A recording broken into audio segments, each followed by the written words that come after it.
Buenas noches a todos y todas, bienvenidos a un nuevo capítulo del programa. Vamos a seguir reflexionando sobre el contexto político, sobre las elecciones pasadas, qué se puede interpretar, sobre el perfil del ciudadano y su intención de voto, y si qué tanto riesgo o no riesgo estamos teniendo, estamos percibiendo, estamos imaginando, o estamos dejando de ver, que también a veces el peor riesgo es el que no se ve. Para eso, y todo lo que nos lleva a esta deriva de reflexiva, tenemos nuevamente de invitado a Alain Carrier. Bienvenido, Alain, nuevamente al programa. Sin más de esta introducción, ¿a dónde te lleva la reflexión? Muchas gracias nuevamente por la invitación, Sebastián. Un gusto estar aquí contigo, como siempre. ¿Hacia dónde me lleva esta reflexión y los resultados de la primera vuelta electoral? Hacia muchas dudas. Tengo que reconocer algunas sorpresas y sorpresas puestas en el momento finalmente, porque cuando uno empieza a tener a tomar un poquito más de distancia y reflexionar, uno se dice que finalmente los resultados son bastante lógicos con lo que uno puede entender del funcionamiento social y político de nuestra sociedad hoy día. Y como lo mencionaste, es bueno reflexionar sobre este ciudadano que fue a votar o que no fue a votar, pero que estas dos vertientes igual son formas de hacer política, y por qué le llevó a votar de esta forma o por qué le llevó a no votar. Yo creo que la primera lectura, obviamente, que podemos hacer ahora con 2 semanas ya casi de distancia, es que hay perdedores, hay ganadores. Los discursos más extremos lograron convencer más gente, y la antigua política o los antiguos actores políticos obviamente perdieron su espacio que pensaban haber ganado por mucho tiempo. Y obviamente con este fenómeno de Parisi que viene a mover aún más el escenario político actual. Así que primera constatación, los extremos empiezan a tomar más espacio, el centro empieza a achicarse, y eso da susto. Obviamente da susto en cuanto al futuro del país. ¿Es lo que va a pasar en la segunda vuelta? Lo dudo, porque hoy día ya podemos ver que cada candidato sabe que para llegar a ser presidente va a tener que componer con la fracción del centro político finalmente. Y componer no solamente en cuanto a sus declaraciones, a su programa, pero también una vez que alcanza el primer sillón de la política nacional, va a tener que incorporar también en su gobierno ministros, actores políticos que estén acorde a este espacio más central de la política. Y eso para finalmente poder hacer y poder plasmar en la realidad su programa político, porque no olvidamos que un gobierno necesita hacer pasar sus votos en la Cámara de Diputados y en el Senado. Y ahora con esta nueva composición de estos dos espacios parlamentarios, obviamente eso también va a achicar cada vez más la factibilidad de que surgen programas o propuestas que sean demasiado radicales, que se vayan demasiado por los bordes. Así que primera sensación, una sorpresa, pero finalmente una realidad muy natural y muy en concordancia con lo que podemos percibir de nuestra sociedad hoy día. Hay varias cosas que son curiosas, porque si uno se retrotrae hasta antes del estallido social o durante el estallido social, una de las grandes críticas o quejas era el mal sistema político, que de alguna u otra forma, entre izquierda y derecha, tratando de acordar o lograr acuerdos, no se avanzaba mucho, porque finalmente la tendencia al centro terminaba obstaculizando. De ahí uno pudiera especular que justamente fue si seguimos en el centro no vamos a lograr nada. Entonces uno dice, entonces, por consiguiente, tenemos que extremar las voluntades y las convicciones de cambio, o de conservación en el lado más de Kast, y de cambio más en el lado de Boric.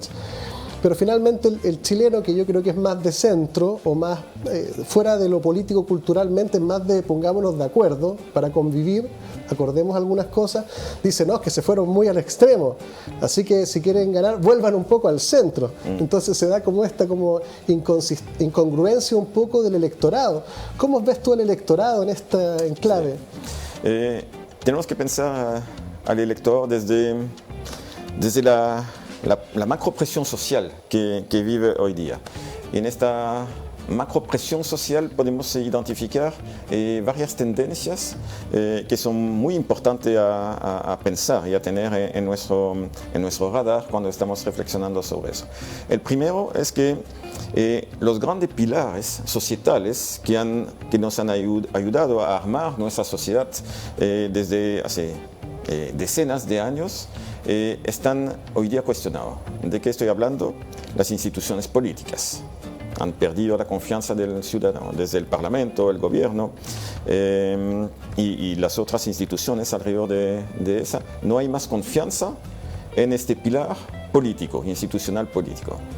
El otro elemento que se ha modificado también y asociado el primero es la confianza en que el hecho de ir a votar va a cambiar algo o va a tener algún tipo de impacto. Hoy día la gente piensa, ir a votar, no cambia nada. Finalmente, cual que sea la persona que llega a la moneda para la cotidianidad del ciudadano, no va a pasar nada. Al día siguiente igual va a tener que levantarse, ir a trabajar, pagar su cuenta, etc. Y finalmente no va a percibir una orientación política A o B desde la cotidianidad. Entonces, segunda gran tendencia es la puesta en duda de la democracia representativa como sistema político realmente funcional. El tercer elemento que es muy importante, yo creo también a nivel emocional, esta vez tiene que ver con este cuestionamiento hacia el concepto de la familia como pilar societal también. Teníamos esta familia tradicional inscrita en la historia. Hoy día vemos que tenemos una multiplicidad de formas de hacer familia que va mucho más allá de los vínculos de sangre. Y tenemos también el tamaño de la familia que se va reduciendo.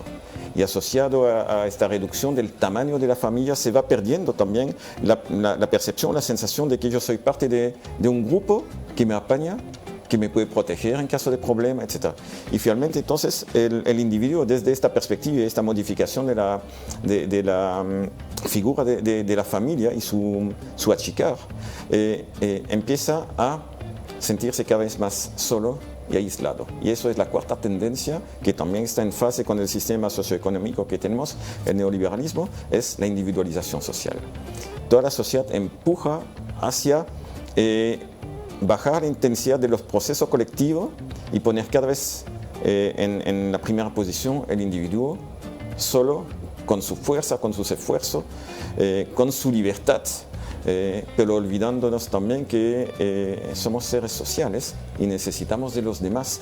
Más allá de la relación humana del día a día, necesitamos sentir conscientemente e inconscientemente que somos parte de un grupo y que este grupo también en los momentos difíciles nos va a proteger, nos va a apoyar, nos va a apañar. Voy a hacer un paralelo con algo que está pasando actualmente en Europa. Tenemos este mismo fenómeno que en Chile, esta individualización social, con este cuestionamiento sobre las iglesias, que hace que hay cada vez menos practicantes también en las iglesias occidentales. Y en paralelo tenemos todos los grupos migrantes que provienen de los países musulmanes, que tienen todavía este concepto de familia amplia, donde la persona que entra en la familia está claramente apoyada, ayudada y se puede prevaler de esta seguridad de la familia grande, cual que sea el problema profesional, personal u otro, ¿sí? Y que vemos que los jóvenes europeos, no obviamente en su totalidad, pero en una parte cada vez mayor, empiezan a adherir a la religión musulmana y a entrar en la familia musulmana cuando su substrato cultural, que es de orden más católica, empieza finalmente a guatear. Entonces están buscando desde lo emocional un espacio de protección y están empezando a encontrarlo también en este espacio sociocultural musulmán que sigue funcionando todavía en base a otra lógica. Yo creo que es muy interesante pensar también a lo que vive los ciudadanos chilenos hoy día desde esta perspectiva de aislamiento, de individualidad, de tener que hacer frente siempre solo a cualquier problema que sea. Y si uno piensa en la presión de estos cuatro grandes tendencias macrosociales en un tiempo de crisis económica, allá empezamos a entender el porqué de las elecciones de hace 2 semanas. Si uno saca o debilita estos pilares culturales que fueron nuestros durante decenas de años, o que uno empieza a percibir que no son tan fuertes como pensábamos que eran, en un mundo muy fluctuante, esto genera obviamente angustia individual, esto genera también mucho más emocionalidad a la hora de pensar, entonces más emoción que razón, y eso puede terminar generando también mucho más inestabilidad social y política. Yo creo que eso es un camino para entender por qué hoy día gran parte de los votantes se fueron hacia también discursos, porque todavía no son proyectos, pero discursos más del borde, más radicales. Entonces hay un tema que a mí lo que más me preocupa, que tiene que ver con que si estamos dando con proyectos que además de convicciones tengan comprensiones. No logro, siento yo que tanto el candidato Kast como el candidato Boric tomaron algunos aspectos de la situación chilena y agarraron sus convicciones y salieron a hacer política, pero creo que quedaron muchos aspectos fuera de la comprensión de las propuestas, y yo creo que eso también los termina arrojando como minoría. A mí me parece bastante curioso que el candidato Boric, haciendo un compendio de demandas sociales con ausencia casi de negatividad, es decir, decirle que sí a todo. O sea, vamos a trabajar menos, vamos a subir el sueldo mínimo, vamos a mejorar las pensiones, vamos a dar salud, vamos a dar educación, vamos a dar acceso a la vivienda, vamos a trabajar en un país más digno, más honorable, con virtudes, con honestidad, colaborativo. O sea, entonces, ¿qué hay de malo en eso? Y obtienes un 13% del padrón electoral. Da para decir, ahí hay algo que no... Qué extraño, o sea, el candidato que está prometiendo todo saca un 13%. Es raro. Y por el otro lado, que es la segunda mayoría, un candidato que no da señales claras de querer conducir un malestar o una transformación cultural, sino que pretende volver a meterlo en un cuadrado, y mientras estemos en el cuadrado seguiremos floreciendo. Es como contraintuitivo que esa sea la salida, pero como que quedan muchas cosas al medio. Sí, yo creo que tocaste un punto muy importante, y es la reflexión desde el miedo. Realmente. Yo creo que sería un error de tratar de buscar racionalidad en la conducta política actual, y aún más si uno asocia esta conducta a más emocionalidad, una emocionalidad asociada al miedo de hacia dónde vamos finalmente, cuál va a ser nuestro futuro, pero también un cuestionamiento sobre cuál es nuestro presente actualmente, este presente que se está moviendo por toda parte, donde no tenemos más certeza, donde hay pandemia que llega de por medio. Yo creo que la pandemia también fue un factor muy importante para mover el piso a muchas personas y cuestionar sobre esta solidez social que uno pensaba tener. Todo eso apunta a que finalmente el ciudadano hoy día piensa menos y reacciona visceralmente. Y al reaccionar visceralmente, obviamente cada uno, cada grupo, cada persona va a escuchar con más o menos atención en el discurso político lo que él quiere escuchar, o lo va a buscar por esta parte, independientemente que sea realista o no realista, lo que hablábamos en el último programa también. Hoy día, y desafortunadamente, especialmente en la primera vuelta electoral, el objetivo no es de prometer algo de realista, es de hacer ofertón, esperando barrer lo más amplio posible para poder acoger a estos potenciales electores. Quiero esperar que en la segunda vuelta tendremos más razonabilidad en las propuestas políticas, que las van a instalar un poquito más con los pies en la tierra y no solamente prometer el cielo, porque efectivamente después se puede generar nuevamente una nueva frustración, una nueva decepción que va a ir alimentando nuevamente esta sensación de incertidumbre, de mentira política, de desafección para estas grandes instituciones societales nuestras, desafección para los procesos políticos con la idea que finalmente la política no sirve para nada.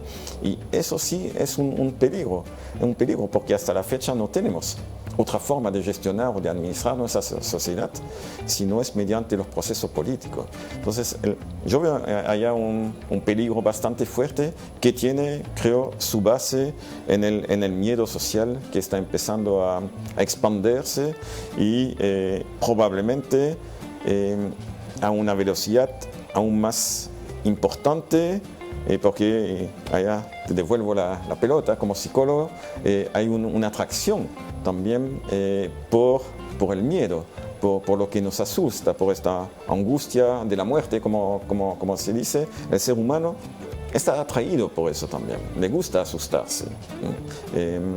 Y todo eso junto puede ser efectivamente algo bastante problemático a la hora de hacer política finalmente. Sí, con respecto al aspecto, a la ligación entre intención de voto y emocionalidad, es bien interesante una frase que ha acuñado algunos aspectos de todo esto, que es como un poco la esperanza contra el miedo. Porque justamente, bueno, digamos que la esperanza está en el sector de Boric y el miedo está de este lado. Ahora, claramente, esta frase nace más desde el comando de Boric hacia Kast. Sí. Sin embargo, yo quisiera salirme de ese contexto de sentido y llevarlo a la mitad. Porque el miedo es tremendamente adaptativo. De hecho, el miedo tiene una función primordial en la conservación del bienestar logrado, que puede ser bueno o malo, pero me conserva vivo. Entonces muchas veces es el miedo el que, antes de salir corriendo todos a abrazarnos al bosque y comer todo lo que encontremos y pasemos la noche ahí, hay algo que te dice, a ver, pero tranquilo, espérate, ahí hay riesgo. Sí. Pero justamente la esperanza es mucho más contagiosa en algunos caracteres psicológicos de las personas, porque la esperanza es positiva. Es una cosa como... Sí, vamos, es una inspiración que llena de esperanza y anhelos y trabajemos todos juntos por esto. Es positivo. Y por el otro lado el miedo es negativo, es decir, no vayas por allá, no confíes en él, no le des tu voto, no, eso está malo, no, eso es peligroso, eso no es creíble. Es un freno. Sí. Cuando lo positivo se empieza como a desatar y desbordar en un delirio ya que empieza a desatender aspectos cotidianos de la realidad, que es un poco lo que yo creo que a mucha gente que yo converso me dice, pero es que también en algún momento suena poco creíble cuando es un compendio de que voy a arreglar todo. Por más que me encantaría que eso sucediera, no pareciera tener un asidero en mi cotidianidad, porque en mi vida yo no vivo en las posibilidades sin fin. Vivo en esta danza entre que sí se puede, no se puede ahora, se puede después, no se podrá nunca, creo que sí se podrá mañana, de aquí a 10 años podré tener un departamento, qué sé yo. Eso pareciera ser más calibrado con lo que cómo uno vive. Sí. Y parece que por ahí hay algún tipo de descalibración y ni siquiera lograr entender que el miedo y la esperanza tienen que ser parte de un mismo proyecto, de un mismo avanzar humano. absolutamente. O sea, la angustia de la muerte corresponde al otro vertiente, que es la esperanza de la vida. Es el uno que alimenta finalmente el otro. Bueno, perdón, justamente eso, la dinámica en la cual entró Boric con Kast fue simbiótica, o sea, en la medida que Boric más avanzaba hacia allá, Kast más avanzaba hacia allá, y en la medida que Kast más avanzaba hacia allá, Boric avanzaba más hacia allá, y era imposible que existiera un Kast o existiera un Boric si no existía lo opuesto. Así es. Sí, se están ¿cómo decir?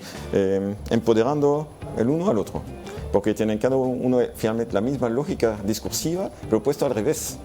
Y cuando uno escucha por los dos lados, por las dos orejas, escucha lo mismo, pero contradictoriamente. Eso me hace pensar, o sea, y me acuerdo el discurso de Kast hace 2 semanas, que dijo: van a tener que elegir entre la libertad y el comunismo. Y Boric responde: va a ser la esperanza o la muerte. ¿Sí? Entonces estamos hablando de lo mismo, pero obviamente visto de 2 polos diferentes. Me recuerdo el juicio de Nuremberg, de los altos responsables políticos nazis, y a uno de estos altos responsables le preguntaron pero cómo lograron llevar a toda esta población alemana a hacer este tipo de atrocidades, y su respuesta fue de decir: con el miedo uno alcanza todo.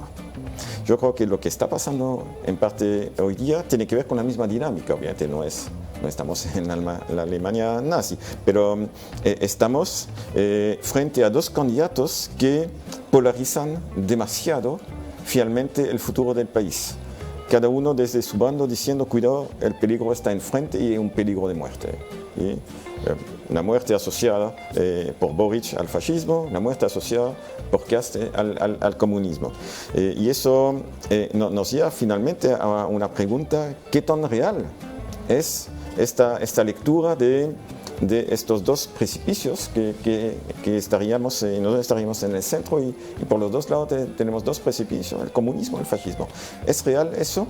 ¿Es real este discurso no dicho directamente, pero instalado finalmente en la forma de pensar por estos 2 candidatos? Yo no lo creo. No lo creo para nada. Yo creo que si lo vemos desde los procesos políticos, tenemos 2 discursos extremos que deberían empezar a moderarse si quieren lograr convencer a personas más del centro y personas menos, entre comillas, motivados, con menos motivación extrema que los que votaron para estos 2 proyectos. Van a tener que moderar fuertemente este discurso, y ya lo estamos viendo cuando vemos el actuar de estos 2 políticos de los últimos días. Vemos que cada uno está empezando a tratar de reorientar los fundamentos de su discurso hacia lo que él percibe como siendo su debilidad. Boric hacia el mundo económico y Kast hacia el mundo social. Y eso es un elemento, creo, que debería tranquilizar, desde la lógica que los discursos radicales y extremos no van a tener cabida en un proceso político que necesita del centro político y de la moderación para poder funcionar. No solamente en el discurso, pero luego también, como lo decíamos, en la práctica de hacer política, teniendo ministros que tienen que lograr motivar a sus partidos políticos para que voten de tal forma y a los diputados, senadores que votan de esta forma en el Parlamento, con esta realidad nueva de este proceso político, que hoy día en el Senado hay un empate, son 25-25. Por lo tanto, hacer pasar un proyecto que no es un proyecto de Estado, vamos a decir, que realmente logra convencer la derecha y la izquierda, va a ser muy difícil. Vamos a tener un bloqueo constante desde el Senado hacia cualquier tipo de proyecto un poco más extremo, vamos a decir. Yo creo que esta paridad que se logró en el Senado da un poco tranquilidad de que, manteniendo el encuadre democrático, ninguno se va a poder ir más allá de lo que aquí la calibración entre la oposición. Vamos a ir a unos cortes comerciales y vamos a seguir reflexionando sobre cómo se están trenzando las narrativas y tratar de ir desmenuzándolas para ver qué hay ahí adentro. Espéranos y volvemos al tiro. Quiero agradecer a cada uno de nuestros auspiciadores que hacen posible este programa y de su independencia y que podamos hablar temas interesantes. Clínica Nueva Costanera. Cuidamos de ti y de los tuyos. Visítanos en www.clínicasnuevacostanera.cl, clínicasnuevacostanera.cl o llama al +569 945 02 326. Nutriología, endoscopía, pellet antialcohol, dermatología, cirugías gástricas, balón gástrico, un sinfín de especialidades en Clínica Nueva Costanera. Manuel Montt, 427, piso 7. Ahí lo esperan y muchas gracias Clínicas Nueva Costanera por estar aquí con nosotros, ayudando a un periodismo independiente. Llegó el momento de agradecer a nuestros auspiciadores que hicieron que este mes tuviésemos el éxito que hemos tenido. Es por eso que productos de calidad al mejor precio, compra inteligente, la higiene más cerca de tu casa, ya que los productos Regio no solo los encuentras en el retail, sino que en tu almacén regalón del barrio. Muchas gracias Regio por estar con nosotros.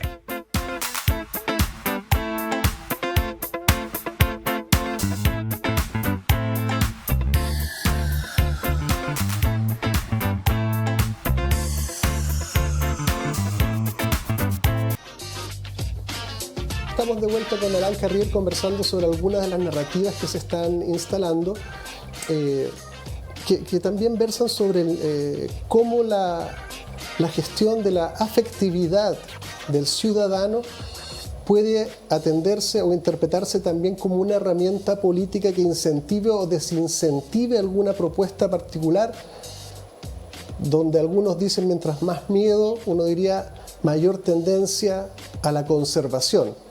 Y mientras mayor esperanza, como emoción, mayor tendencia al cambio. Esto pudiera graficarse como si uno estaban los Homo sapiens por ahí en su tribu y de repente empiezan a pasar años un poco secos y empiezan a decir no debemos quedarnos, se para Homo sapiens Boric y dice no podemos quedarnos acá, tenemos que cruzar la llanura porque más allá será hermoso. Se para Homo sapiens Cas y dice no debemos salir del refugio que hemos construido, aquí tenemos fuego y juntos si ordenamos todo esto podemos organizarnos. Y ahí empiezan, al lado de la fogata, empiezan estos dos Homo sapiens Cas y Homo sapiens Boris a tratar de convencer a los otros Homo sapiens de que dejen la seguridad de su hogar y emprendan un camino hacia algo mejor. O Homo sapiens Cas dice no se vayan, aquí estamos bien. ¿Cómo ves esta metáfora de los sapiens Cas, sapiens Boric? Sí, es bastante interesante con un problema que tenemos hoy día como elector, es que hoy día, más allá de la retórica de estos dos Homo sapiens, como tú dices, no tenemos nada más. Porque tenemos estos discursos, estas arangas, pero no hay programa todavía. Ninguno de los dos que es lo más alarmante de todo. Claro, ninguno de los dos han presentado propuesta concreta, es decir, en mi plan político para los 4 años que viene va a ser tal y tal cosa y el otro va a decir tal y tal cosa y uno puede elegir en base a lo que le percibe más de sus intereses, más razonable, cual que sea el filtro de análisis. Y hoy día no tenemos eso. Entonces estamos obligados de mantenernos en estos argumentos verbales presentados más bajo la forma de eslogan que de programa, y el tiempo pasa. Estamos a poquito más de 2 semanas de la próxima elección, o 3 semanas, y en base a qué vamos a tener que elegir si no tenemos programa.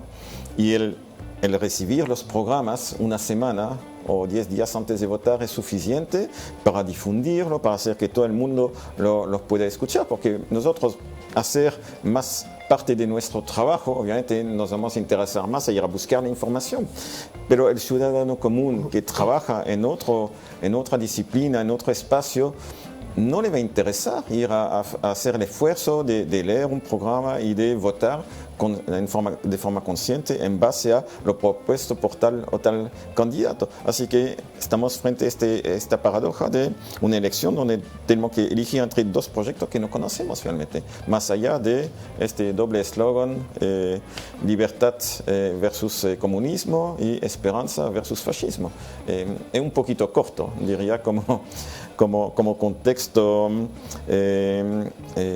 reflexivo, o justamente para poder generar una reflexión más racional y no votar desde la guata, desde la emoción, desde la simpatía, hasta física o de edad del uno o del otro. Estamos allá frente a un gran problema generado desde el ámbito político, es lo peor y lo más crítico que uno puede, por lo tanto, ser frente a estos dos candidatos. En psicología clínica a veces uno usa la metáfora que uno saca al ego por la puerta y entra por la ventana. Porque justamente aquí el sistema político, que lo sacamos de una patada en la puerta, entró por la ventana y nos volvió a hacer una mala jugada dentro de su degeneración política, que al no poder hacer una política adecuada para conducir en un equilibrio adecuado lo económico con lo social, terminó separando esto, es decir, lo político o lo económico y lo social, que finalmente es un estado como de degeneración política, en donde al no poder integrar, es como en la psicología del desarrollo humano, al no poder integrar más de un aspecto, finalmente rechazo los otros y me anquiloso en el más veo, en el que más prefiero. Claro. Sin duda que cualquier cristiano más o menos sensato diría, oye, lo que hay que hacer es más o menos tratar de buscar un equilibrio entre lo económico y lo social, y no que lo económico aplaste lo social, ni que lo social ahogue a lo económico. Pero justamente terminamos con un sucedáneo de libertad económica, y con eso prosperaremos por la convicción y confíen en mí, yo lo haré, se los prometo. O lo otro, no, es lo social lo que va a hacer la justicia, la igualdad social es la que va a hacer que la economía prospere. Claro. Y entonces, oye, son las dos cosas, no es ni una ni la otra sin la otra. Claro, y a partir de eso, ¿cómo no entender a las personas que no van a votar? Porque en base a qué van a ir a votar, en base a qué van a elegir finalmente entre lo que se nos presenta como dos proyectos totalmente antagónicos.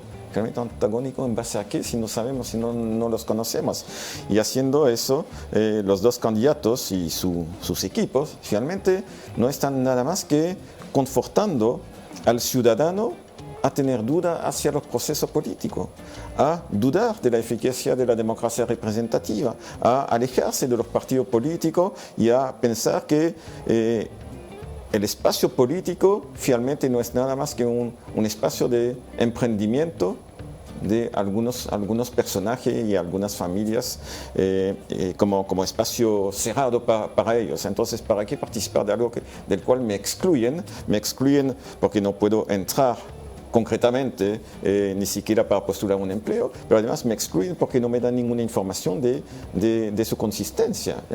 Entonces, el gran riesgo hoy día finalmente es eso, y para mí es la gran crítica que tengo hacia los dos candidatos, que están confortando finalmente los que desarrollan un discurso antisocial. Vamos a decir, hasta anarquista, que finalmente el sistema no sirve para nada, mejor salir del sistema. Y están haciendo el juego finalmente de este otro grupo social que rechaza todo y que tampoco es una solución, obviamente. Pero hay un peligro grande por este lado también, sí. Sí, yo creo que esto es una degeneración política, o sea, yo lo veo así, por lo menos desde donde yo veo el mundo.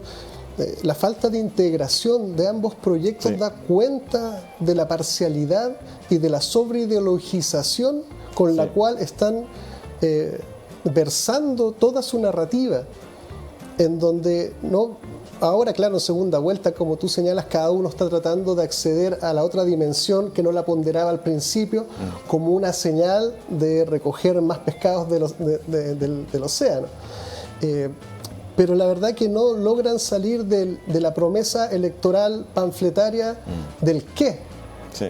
yo les prometo que conmigo A, B, C, D, C, Claro. y yo les prometo que conmigo que... Pero luego del estallido social, a 2 años o lo que fuera, que no haya un cómo madurado, reflexionado, crítico, da cuenta de que nadie lo pensó y que básicamente era mis convicciones, mis creencias y mis valores son el camino. Ya hace mucho rato que sabemos que eso es bastante miope para Claro. conducir un proyecto social con todas sus diversidades. Sí, así es. Por eso finalmente, pensando en todos estos actores que están dando vuelta hoy día en nuestro espacio sociopolítico, el actor en el cual yo tengo más fe es el ciudadano. ¿Por qué? Porque vemos que este ciudadano finalmente hoy día es un ciudadano informado, que busca habitualmente la información donde la puede encontrar y cuando existe, obviamente, es un ciudadano que se ha formado mucho más que antes, por lo tanto, a partir de eso tiene una capacidad analítica y reflexiva mucho más importante de lo que tenía unos 40, 50 años atrás. Y este ciudadano es un ciudadano de sentido común, en el sentido que es difícil también de venderle cualquier cosa y a partir de eso esperar su adhesión a un proyecto político X, al menos con el proyecto nació definido. Así que creo que allá efectivamente los dos candidatos se están equivocando en su forma de hacer política esta última semana, se están equivocando a mantenerse cada uno sobre su parte de la vertiente sin querer tener ningún contacto con el vertiente de enfrente, porque finalmente la sociedad es el todo, no es solamente un vertiente o el otro y este espacio de por medio. La sociedad que van a tener que administrarla va a ser un todo y van a tener que buscar la armonía en esta gestión. Y si no la construyen desde hoy día, menos la van a tener una vez que están en la moneda o en los otros ministerios. Así que uno entiende, como le decía antes, este reflejo de no ir a votar porque no me convence ni el uno ni el otro. Ir a votar para alguien que no me convence o ir a votar en rechazo al otro tampoco es una buena opción, porque finalmente terminamos reproduciendo este mismo círculo vicioso de la mala política, la política de intereses chicos, corporatista y no del interés social global. Un consejo para estos dos candidatos, júntense y háblense, hablen entre ustedes y tratan a partir de esta conversación de construir un proceso y un proyecto mucho más amplio y que sea un proyecto que permite abarcar todo Chile y no solamente el pequeñito porcentaje que va a votar por ustedes, porque si se mantienen en eso, sí va a tener un problema de gobernabilidad posterior a la elección. Así que aprenden a comunicar, dialogar con la persona que tienen enfrente, que no es su enemigo, es un adversario político, pero no es un enemigo, y los dos finalmente conjuntamente representan al país. Así que si no hacen eso, van a tener la mitad del país que no les van a creer. Yo comparto plenamente lo que tú dices del efecto de la gobernabilidad y la estabilidad. Un sistema se calibra con positividad y con negatividad, pero necesita que los dos estén operando bajo un mismo objeto o sistema. Si un sistema no tiene negatividad, termina fundido, porque en la sobre recalentamiento de sí se puede, que justamente es bien curioso porque el lema seguimos, es básicamente positividad pura. Es decir, puras luces verdes. O sea, Claro. uy, qué suerte, te tocaron puras luces verdes. Entonces el otro, por el otro lado, le está poniendo a la parte social, a mi juicio, así un rojo de pares. Nos tenemos que ordenar, organizar, cumplir la ley, hacer esta... Y de ahí vemos qué se podrá hacer, pero acá hay una pare. Entonces es curioso porque para manejar un auto necesitáis el acelerador y el freno y el manubrio, pero no podéis meterle pura negatividad ni pura positividad, porque la positividad sin negatividad se descalibra. Entonces yo creo que por el lado del candidato Boric hay cierta lectura de que no es creíble. De esto seguimos, yo creo que ya vamos por México, ya más o menos, así como en el seguimos. Y el otro está casi paremos y retrocedamos, vamos como para atrás, porque atrás están las claves para seguir funcionando tan bien como veníamos hasta ahora. Sí. Y yo creo que la mayoría de la gente entiende de que hay aspectos negativos del sistema Total Chile, evidentes, que fueron el fundamento del estallido social, y que hay cosas que se tienen que mejorar. Pero de ahí no sé si detenernos o pasarnos 5 pueblos no parece muy sensato a mi juicio. Además que yo creo que han confundido un poco las cosas a mi entender, porque yo creo que el estallido social como manifestación cultural, como pauta que conectaba a todos los elementos, estaba mucho más cercano al abuso y a la impunidad que se consigue a través del dinero y el poder. Y que ese mismo fenómeno se replicaba en todos los lugares donde había dinero, valor, oportunidad, y por eso se veía en todos lados. No era particularmente en contra de los mapuches, ni particularmente en contra del medio ambiente, ni particularmente en contra de las minorías sexuales. Es que el mecanismo político se replicaba o lo usaba todo el que podía.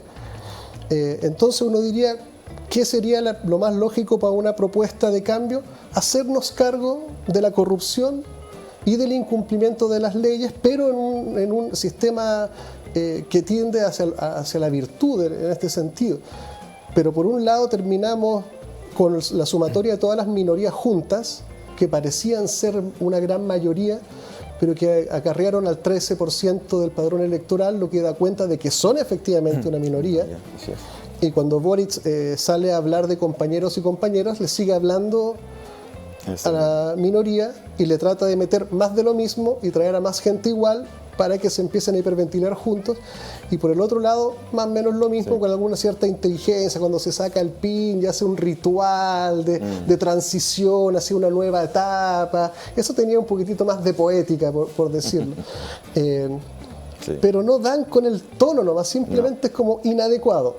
Tenemos una sopa y tenemos un cuchillo y un tenedor. Así es. Sí, creo que les falta a ambos candidatos actualmente para estar a la altura del cargo al cual están postulando. Ojalá que las semanas que vienen tengan esta reflexión que les permite reorientar un poco este quehacer y bueno, no les vamos a sancionar antes de, así que vamos a dejar este espacio hasta el 19 de diciembre para ver si logran finalmente hacer la cosa. Ahora, hay otro elemento que de todas formas también le va a presionar entre los posibles y los imposibles, que es el proceso de la nueva Constitución. Ese es un elemento muy importante. Exactamente, sí, porque este proceso y lo que va a salir del proceso de la nueva la Convención Constituyente va justamente poner estos matices en las cuales vamos a tener que jugar todos los chilenos.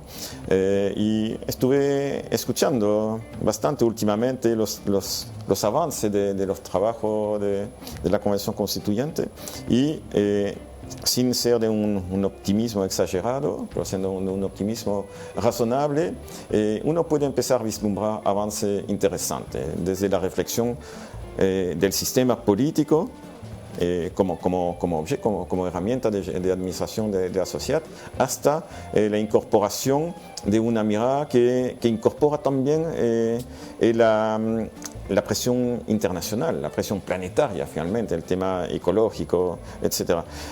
Y sí, uno puede decir que las conversaciones que se están dando actualmente adentro de la convención logran por lo menos poner en la mesa todos los elementos que van a ser elementos fundadores del texto próximo, pero con este sentido común. O sea, no podemos, porque no nos interesa, descartar la crisis del medio ambiente. Tampoco no podemos descartar el hecho que estamos viviendo en un planeta que es globalizado y donde la economía es uno de los principales factores de relación internacionales y que funciona de esta parte y uno no se puede extraer de eso. Tampoco podemos extraer la necesidad de una estabilidad social que luego se pueda transmitir hacia una estabilidad política para que funcione la economía. Tampoco podemos sacar del proceso reflexivo la existencia de las diferencias culturales, de las minorías, etc. Y todos tienen que tener este espacio, un espacio de vida dentro de este texto de la Constitución. Y por lo que pude percibir actualmente, se está reflexionando bien, buscando los consensos, porque eso es lo interesante de estas normas de los dos tercios, es que si no hay conversación, si no hay diálogo, no habrá acuerdo. Y ellos, como nosotros, queremos que haya acuerdo. Por lo tanto, alguien va a tener que poner agua en su vino y no va a ser siempre, no va a poder ser siempre el mismo, porque si no, la otra persona no va a querer seguir participando del diálogo. Así que ayer yo creo también que se va a dar una presión nuevamente que va partiendo de esta realidad de la convención que está formada por mucho extremo, que se va nuevamente a ir hacia el centro, al igual que el proceso político presidencialista actual. Así que en eso también tengo fe que de a poco se va a encauzar las pasiones hacia mucho más razones y mucho menos pasiones. Sí, yo creo que justamente fue un balde de agua fría, como el llamado a la realidad, la victoria de Kast en primera vuelta sobre Boric. Eso fue como que en realidad fue un llamado al orden, porque esta cosa se estaba así como aquí vamos a transformar todo y cambiamos todo. Sí. Y bueno, ahí fue como un llamado a la calibración, porque justamente el no tiene una función fundamental en la conservación de la vida y del bienestar, o alejar el malestar.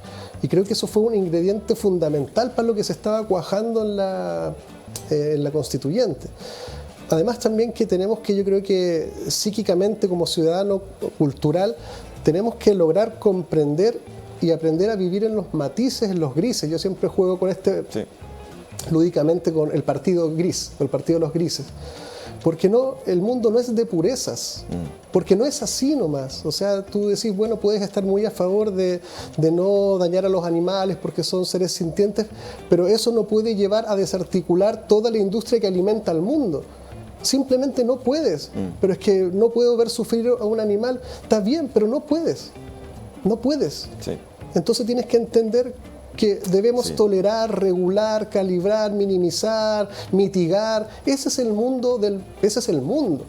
Entonces esta cuestión de las purezas no se condice con la experiencia cotidiana del ser humano en su plano social. Sí. El político nos quiere hacer creer purezas. Y cuando uno lo lleva a su cotidianidad dices que la pureza no existe. A mí me va mal, bien. Claro. Yo logro, pierdo. Sí. Yo alcanzo, me alejo. Vivimos así, ahí. Sí. Y eso es importante que entre al sistema, esa maniobra de... Claro. Si uno dice la Constitución va a prohibir cualquier daño al medio ambiente, tú dices, no, viejo, es que eso no puede ser. Tú puedes mitigar, regular, todo lo que tú quieras en ese conjunto de verbos. Sí. Pero no puedes poner ese tipo de cosas. Sí, como tú dices, la pureza es excluyente. Porque excluye todo lo que no es pureza desde este matices. El blanco excluye todo lo que no es blanco. Que justamente estamos ahí, pues, claro. Es una pureza de acá y contra la pureza de allá. Pues. Y por lo que viven y que trabajan en la sociedad, sabemos que el mundo está hecho de gris, y no ni de blanco ni de negro. Más allá de lo que piensan los blancos y los negros. Son minoría y no van a tener gobernabilidad si se mantienen en su mirada de pureza exclusiva. Así que yo creo que no les va a quedar otro, de todas formas, que reorientar su discurso, incorporar otras personas, otros perfiles, y empezar a pensar de otra forma, a pensar un país más inclusivo y menos exclusivo. Tú tienes toda la razón cuando tú dices que la votación de Kast fue un balde de agua fría para muchas personas, pero fue un balde muy racional, porque la lectura que se hizo a partir de eso fue que mucha izquierda, y el país no se va a manejar solamente con izquierda. Por lo tanto, la ciudadanía reorientó parte de su voto hacia el otro movimiento del péndulo, hacia más derecha. y vamos a seguir funcionando así, mostrando bien que el equilibrio finalmente no está ni por un lado ni por el otro lado, está en el centro. Y es hacia el centro que tenemos que converger.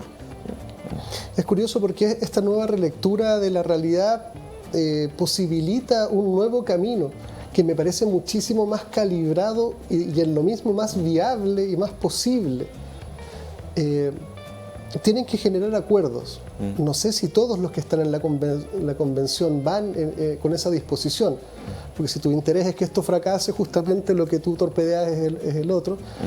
Y además requiere que también, volviendo un poco al rol del ciudadano, también desarrolle algunas herramientas que los protejan de las fake news, porque hay una distorsión consciente. O sea, hay algunos de distintos colores e intereses que están operando en el sistema a sabiendas de lo que están haciendo, buscando el engaño como medio político para acceder al poder. Sí. Y eso yo lo encuentro peligrosísimo, alarmante, y yo no veo que aquí haya algo como un parelé, porque eso es básicamente, ya lo hemos visto en otros tipos de elecciones, en otros países, y eso termina con el asalto en el Capitolio, cuando tú le haces creer a un subgrupo de que el enemigo está allá y que están tramando algo en contra de ti, entonces mejor anda y tú, la mejor defensa es el ataque, entonces vamos para allá porque allá están los malos. Eso es tremendamente irresponsable. Yo llamaría a los dos candidatos, el candidato Boric y el candidato Kast, que cerraran filas en eso. Sí. Si van a ganar, que ganen por la honestidad. Yo sé que estoy pidiendo algo que no se ha dado en el mundo, pero es que si el ciudadano no se da cuenta que lo están queriendo engañar y si no aplica negatividad radical, es decir, no, eso yo no te lo tolero, no te lo acepto, fuera, te voy a castigar si tú sigues en esta. Porque es descarado el tema de las fake news, es descaradísimo. Es que ni siquiera un disculpe, ni un perdón, ni voy a rectificar nada. Lo tiran y después se olvidan de lo que tiraron y viene la otra y viene la otra. Entonces, ¿cómo vamos a poder tomar buenas decisiones si sabemos que hay algunos actores que nos están queriendo confundir o engañar? Sí. Yo creo que los paralelos, como tú dices, están puestos en la estructura y en diferentes estructuras. Ya, si tú piensas, este programa es un paralelo. Porque que dos personas que no tengan que ver con el actuar político preciso, con los partidos políticos, estén aquí conversando desde su disciplina personal, somos tú y yo, ciudadano común del país, reflexionando sobre este objeto político, ya es una novedad que se multiplica en mucho espacio, ¿no? En la televisión, en las redes sociales, etc. Hay hoy día una toma de conciencia y unas conversaciones que no se daban antes. Y cuando se daban eran sumamente privadas, dentro de un espacio familiar, entre amigos, etc. Pero el resto del país no lo sabía. Hoy día, gracias a las redes sociales, gracias a esta explosión televisiva que tenemos, se comparte este tipo de reflexión. Y entonces compartimos de manera conjunta también este llamado de atención a estos dos candidatos para decir, cambien, busquen los espacios comunes. Y desde los espacios comunes construyen algo que sea equilibrado y que sea lo más amplio posible, pero teniendo como base el espacio común, el encuentro, y no teniendo como base una posición extrema, porque allá no van a tener ningún espacio común. Eso va a decir que es un paralelo que existe. El otro paralelo que existe, por ejemplo, en cuanto al país que vamos a tener a partir del próximo año, mediante la nueva Constitución, ha sido dado también desde su propio inicio, con la instalación de esta norma de los 2/3 que fue muy criticado por algunos diciendo que no era democrático, etc., que era la democracia de las minorías, pero el interés de la democracia de la minoría, porque una minoría finalmente puede bloquear un proceso mayoritario, es que impide que el proyecto mayoritario descarte finalmente los derechos de la minoría. Y eso tampoco puede ocurrir en una democracia. Entonces, esta norma de los 2/3, concretamente, ¿qué hace para la gente que fue elegida? Es que pueden mantenerse en su posición extrema, pero con el tiempo van a ver que no logran un diálogo con el otro, con los otros. Y a partir de eso van a tener que empezar a decir, bueno, el tiempo va avanzando, tenemos un nuevo Senado que va a bloquear, y que eso ya está claro, que el concepto de plebiscito dirimente ya cayó en la basura, no va a haber un acuerdo para hacerlo. Lo más probable también que más tiempo tampoco va a estar acordado a través de los otros órganos del Estado. Por lo tanto, van a tener sus 9 meses más los 3 meses. ¿Y qué quieren finalmente? Que su extremismo y su radicalización y el no hablar con el otro termina fracasando un proceso que fue un proceso pedido por toda la ciudadanía, o 80% de la ciudadanía. Ellos van a tener que llevarse también la responsabilidad de decir, nosotros no fuimos capaces de dialogar con los demás. Nuestro discurso fue tan extremo y excluyente que impedimos la construcción de un espacio común. Y van a tener los 155 o los que se mantienen en esta posición que responsabilizarse frente a la ciudadanía en general y decir, hemos fracasado, no hemos estado a la altura del proceso. Así que haya también un llamado nuevamente a la cordura y al sentido común. El objeto de la sociedad es el vivir juntos. Y obviamente que siempre habrá posiciones diferentes, pero eso no nos impide hablar, dialogar y buscar acuerdos. Así que los dos candidatos hacia como los convencionalistas que busquen acuerdos en pro del bien del país. Bueno, se nos pasó el tiempo volando, me quedaron muchas ganas de seguir indagando algunas otras cosas, pero yo creo que justamente el último llamado nace del llamado a la comprensión, a mejorar el entendimiento de lo que está pasando, de lo que Chile está pidiendo, de lo que el sistema está necesitando y salir un poquitito desde las propias convicciones que las pueden conservar, pero no se puede hacer política pública privilegiando, exacerbando tal o cual convicción. Las convicciones tienen un lugar en el psiquismo, en lo social, en lo cultural, en lo político, sin ninguna duda. Pero cuando el diagnóstico, la comprensión es errada, ya la convicción ya está desalineada. Entonces yo creo que el avance para Boric y Kast y sus grupos, porque ahí se producen estas distorsiones por repetición de los iguales. Simplemente todos me dicen que sí, vais bien, pero solamente son los mismos de siempre o más de los iguales, no hay calibración, porque hay puro positivismo. Sí, dale, tú puedes, vais bien, yo estoy contigo, traje a mi primo que también va conmigo, así que vamos. Ya tiene su rol, es importante, es parte de todo, pero tiene que ver con comprender lo que está pasando. O sea, si uno no comprende lo que está pasando malamente, va a poder tomar una decisión acertada. ¿De dónde viene? ¿Cuál es la relación? ¿Por qué es tan importante reflexionar? No por darle vuelta a la cosa desde las 1000 formas que uno puede darle vuelta, sino que en la reflexión nace la comprensión y en la comprensión se posibilita la mejor decisión más adecuada, ni siquiera buena o mala o católica o pecado, nada, es lo más adecuado. Si uno está en la guerra, lo más adecuado es matar al otro, pero solo se da eso adecuado en la comprensión del contexto en el cual está sucediendo lo que estoy haciendo. Sí. Si no hay comprensión, hay ideología. Y eso reemplaza lo adecuado, porque es bueno siempre, porque esto es un dogma. Da lo mismo donde tú estés, tú tienes que ejecutarlo como una religión. Eso es una deformación política. Uno puede tomar elementos, mezclarlos, usarlos, pero lo político es político, lo religioso es religioso, la guerra es la guerra, lo social es lo social, lo cultural es lo cultural.